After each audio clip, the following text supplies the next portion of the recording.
আসসালামু আলাইকুম বন্ধুরা, আমার আজকের ভিডিও বিভিন্ন গৃহপালিত পশুর ঋতু বা কামোত্তেজনার স্থায়ীকাল।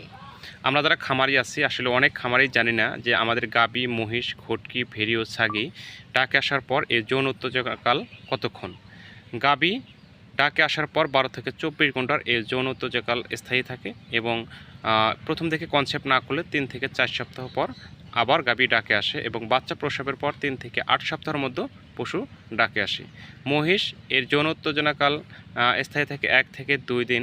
প্রথম থেকে কনসেপ্ট না করলে 17 থেকে 21 দিন পর পুনরায় গরম হয় এবং বাচ্চা প্রসবের পর 4 থেকে 6 মাস পর আবার ডাকে আসে।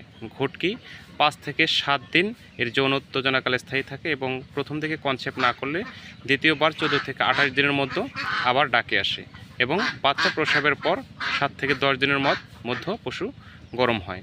ভেড়ি ও ছাগি এর যৌন উত্তেজনাকাল মাত্র কয়েক ঘন্টা স্থায়ী থাকে।